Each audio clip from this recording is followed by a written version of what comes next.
일단은 그 뭐 좋은 얘기들 많이 있지 않습니까? 화이부동이라든지 뭐 이 참 구동이존, 구동존이 이런 식의 좋은 말들도 많이 있는데 인간 세계는 늘 갈등이 존재하죠. 갈등을 잘 풀었을 때는 사회의 발전의 에너지가 되고 이것을 잘못 풀었을 때는 전쟁도 나고 막 이렇게 되는 거 아닙니까? 찢어지고 갈라지고 이런 게 이제 뭐 인류 사회의 그 보편적인 이제 흐름이죠. 그런데 굉장히 좋아진 것 같아요. 과거에 참 좌파하면 친북, 빨갱이 뭐 이런 식으로 하고 우파하면 수구, 꼴통, 약 또 이 우파하게 되면 어쩔 수 없고 꼴통 저거는 뭐 어디 독재 권력에 기생하고 잘못 역사를 살아온 놈, 선악론 가지고 흑백론 가지고 접근을 서로가 했죠. 이게 7, 80년대 있었는데 90년대에도 그게 막 강했었는데 점점 이 약화돼 가지고 이제는 이제 그런 부분들이 약화됐다 이걸 어차피 이것은 냉전이라든 전쟁의 유산으로서 이 갈등이 부분이 흑백 논리로 되고 선악 논리로 됐던 것인데 많이 이제 좋아졌다 이렇게 하고요. 또한 위정자들 문제 같아요. 정치하시는 뭐 저를 포함해서요. 우리들이 이 역사의 흐름을 정확히 알아야 될 것 같아요. 이번에 청남 사건에 보지 않습니까? 청남 사건에서 모르겠어요. 의도적으로 했는지 안 했는지 이 황우 의원님이 계시니까 내가 심하게 얘기를 못 하겠는데 이 청남 사건을 가지고 북풍을 가지고 어떻게 선거에 좀 도움받아 보려고 노력했는지도 모르겠어요. 그런 정략이 있었는지도 없었는지 모르겠습니다만은 결과는 정반대로 나타나거든요. 결과는 오히려 20, 30대가 거꾸로 전쟁이냐 평화냐 이 기로에서 저희들 민주당을 박수 쳐주거든요. 그래서 이런 것을 정확히 인식할 필요가 있다. 위정자들이. 그러니까 이건 세대 간의 이제 갈등이라고 했는데 뭐 세대 간의 좀 차이로 보겠습니다. 갈등보다도 지금 60대, 70대 6.25 전쟁했던 사람들, 전쟁 경험 안 했으면서도 이 독재 권력 밑에서 살았던 저희들, 그리고 그러면서 민주화 투쟁을 했던 이제 40대, 50대는 민주화 투쟁을 했던 세대죠. 그러면서 이제 20대, 30대 민주화가 이미 체화된 세대. 이미 민주주의가 생활화돼 버렸어요. 여기서 뭐 민주화 투쟁 논리 가지고 웃어버리죠. 생활화된 이 세대들이 또 전쟁의 전자도 잘 모르는 이 세대가 세상을 어떻게 보고 있는가. 어차피 이 다음 세대의 이 역사의 주인 아니겠습니까? 그래서 이 흐름을 정확히 이것을 거꾸로 되돌리지 못합니다. 거꾸로 되면 반동이라고 그러죠. 거꾸로 역사를 역류시키는 못하는 것이고요. 이 흐름에 따라서 정치가 이루어져야 된다는 것이죠. 여기에서 뭐 한나라당 우리 황 의원님 앞에서 한나라당이 좀 충고가 아니라 좋은 조언을 해주고 정확히 이거 주셔야 돼요. 근데 자꾸 얘기하고 생각하고 정책 내는 거 보면 역사를 거꾸로 되돌리려고 하는 그런 것처럼 비춰지는 거예요. 이 반민주주의로 회귀 이런 것 등등. 그래서 아마 이 다음에 정권은 누구한테 가느냐는 이 젊은 세대 20대 30대의 그 흐름을 정확히 직시하고서 거기에 맞는 이 옷을 입은 이 정당 사람들이 이 권력을 얻을 것이다 이렇게 생각을 하고 있습니다. 강 의원님께서 뭐 기왕 말씀을 하셨으니까 황 의원님께서 또 답변을 해주시기 바랍니다.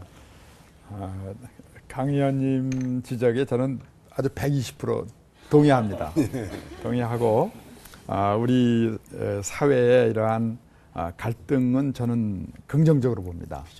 다만 그러면서도 우리 사이에 배관시하는 그런 좀 어떻게 보면은 좀 냉정하다 그럴까, 어떻게 보면 냉혹하다 그럴까 그런 시각들이 있어요. 그래서 이거는 우리 강 의원님이나 저 같은 정치권이 결국 해결하고 보다듬어야 될 문제다 이렇게 생각을 해요. 근데 저희는 이제 한나라당 측에서 이렇게 보면은요, 요새 그 좌파분들이 많이 그 우파 논리는 많이 흡수해 가는 것 같아요. 오히려 우리가 집권했다고 그래갖고 너무 우 쪽으로만 막 갔던 거 아니냐. 그래서 이번에 지방선거를 통해서 다시 한번 우리 강 의원님한테 많이 배우고 그래서 제가 해야 되지 않을까 싶습니다. 다만 우리가 이제 제가 이제 높아심에서 드리는 말씀은 나라가 어려울 때에는 이것이 혹시 독재나 이런 거에 대한 그 반발 관성에 의해서 끝까지 국론 통일이 안 되면 안 된다. 근데 저는 그렇게 우려라고 보지 않아요. 우리 이번에 16강 올라갈 때 보세요. 젊은 분들이 딱 그 국가, 그게 상징적인 거거든요. 그래서 이제 그렇게까지 걱정은 안 하고, 저는 굉장히 우리나라를 건전한, 그야말로 이 시대에 몇 안 되는 아주 건전한 사상적인 스펙트럼을 가진 좋은 나라다. 이렇게 보면서도 어떤 결정적인 때는 목숨도 내놓는 그런 국가의식이라고 그럴까, 단결이라고 그럴까, 또 하나가 되는 국론 통일에 멋있는 것도 보일 그런 아주 훌륭한 나라다. 저는 그런 늘 자부심을 갖고 있습니다. 네. 특히 젊은 분들에 대한 기대가 아주 큽니다. 예. 이렇게 좀 여러 가지 좋은 말씀들 많이 해주셨는데요. 시간이 많이 흘렀습니다. 선생님 마무리 발언을 해주셔야 되는데 시간이 많지가 않아서 한 30초 정도씩만 좀 시간을 정확히 지켜서 통일이 어떻게 이루어져야 될 것인가, 그리고 꼭 정치적인 문제가 아니더라도 다른 방향에서의 통일의 어떤 방법들도 있지 않겠습니까? 그 부분에 대해서 한 30초 정도 짧은 말씀 마무리 발언 듣도록 하겠습니다. 지금 방금 말씀을 해주셨지만 또 황 의원님께서 먼저 좀 말씀해 주시죠.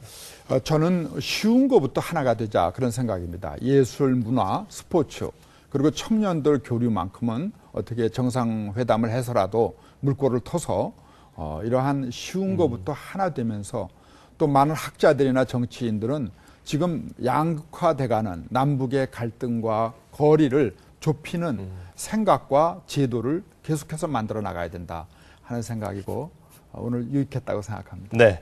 자, 강 의원님께서 마무리 해주시죠. 저는 우리 민족은 위대하다고 늘 생각을 하고 있습니다.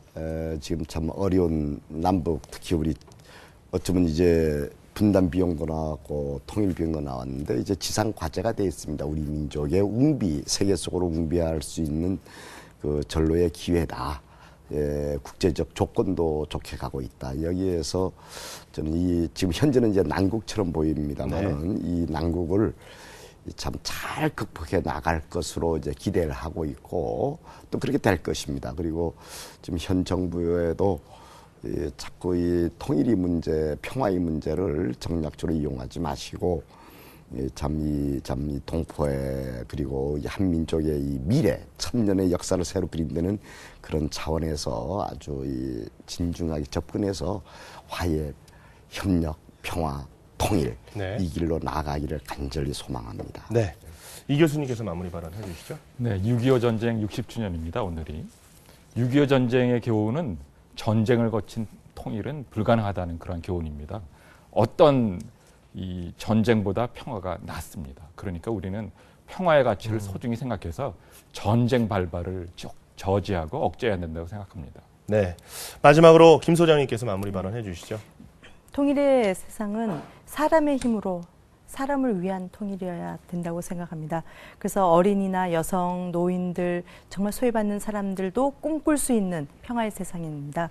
그래서 평화의 세상은 한반도의 통일은 결국 세계의 동북아의 평화의 보편화입니다. 그래서 이란 어떤 한반도의 통일이라는 특성과 세계의 평화라는 보편성이 어떻게 조화되게 만날 수 있는가, 우리에게 바로 그 기회가 주어졌다고 생각합니다.